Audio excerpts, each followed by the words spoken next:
मराठा समाजाला हे आरक्षण कसं देणार आहेत हे तुम्ही आम्हाला सांगायला पाहिजे। चर्चा कसली करताय? आम्ही पाठिंबा दिलेला आहे, आम्ही कोर्टात सुद्धा लढलेलो आहोत, पण कोणत्याही इतर समाजाच्या आरक्षणाला धक्का न लावता तुम्ही मार्ग काढला असाल, कारण तुम्ही महाराजांची शपथ घेतलेली आहे, तर तुम्ही आम्हाला मार्ग सांगा, आम्ही तुम्हाला पाठिंबा देतो आहोत। चल मी आज जाहीर सांगतो, कोणत्याही समाजाच्या आरक्षणाला धक्का न लावता हे सरकार मराठा समाजाला आरक्षण ज्या क्षणी देईल त्या क्षणाच्या आधीच मी त्यांना पाठिंबा देतोय। ओबीसी वर्सेस मराठा सरसकट कुणबी प्रमाणपत्राच्या निर्णयाविरोधात ओबीसींची याचिका, उच्च न्यायालयाने काय म्हटलं?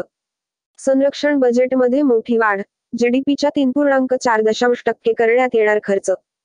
येत्या 5 वर्षात 2 कोटी घरे, 300 युनिट मोफत वीज। अर्थमंत्र्यांनी केली मोठी घोषणा। अर्थसंकल्पात घातली इथेनॉलवर निर्मिती बंधने। अर्थमंत्री निर्मला सीतारामन यांनी चक्क तासाभरातच उरकलं भाषण। अर्थसंकल्पात मोठी घोषणा, देशात 3 कोटी लखपती दिदी असणार। ओबीसी वर्सेस मराठा सरसकट कुणबी प्रमाणपत्राच्या निर्णयाविरोधात ओबीसींची याचिका, उच्च न्यायालयाने काय म्हटलं?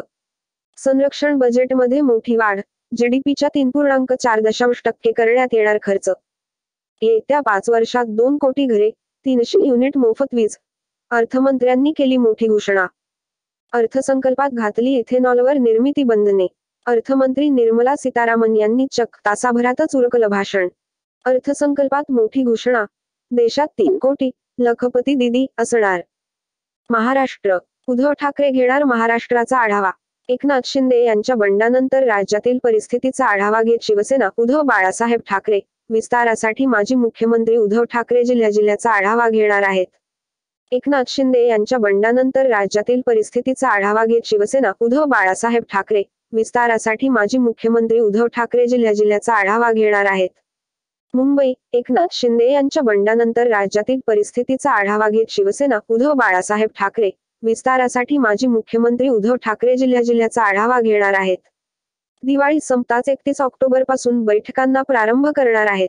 या बैठकांना खासदार, आमदार, जिल्हा संघटक, जिल्हा प्रमुख, महिला आघाडी प्रमुख, युवा सेना प्रमुख तसेच त्या मतदारसंघातले पराभूत उमेदवारांनी हजर राहावे असे सांगण्यात आले आहे।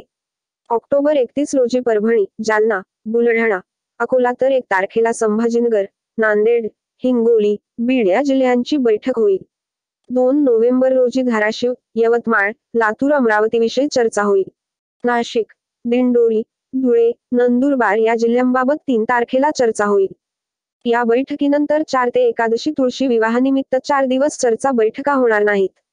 7 नोव्हेंबर रोजी जळगाव, रावेर, पुणे, बारामती तर 8 नोव्हेंबर रोजी शिरूर, मावळ, रत्नागिरी, सिंधुदुर्ग तर 9 नोव्हेंबर रोजी पालघर, भिवंडी, कल्याण, ठाणे 10 रोजी कोल्हापूर, हातकणंगले, अहमदनगर, शिर्डी तर नोव्हेंबर 11 रोजी सांगली, माढा, सोलापूर, सातारा या ठिकाणांवर चर्चा होईल।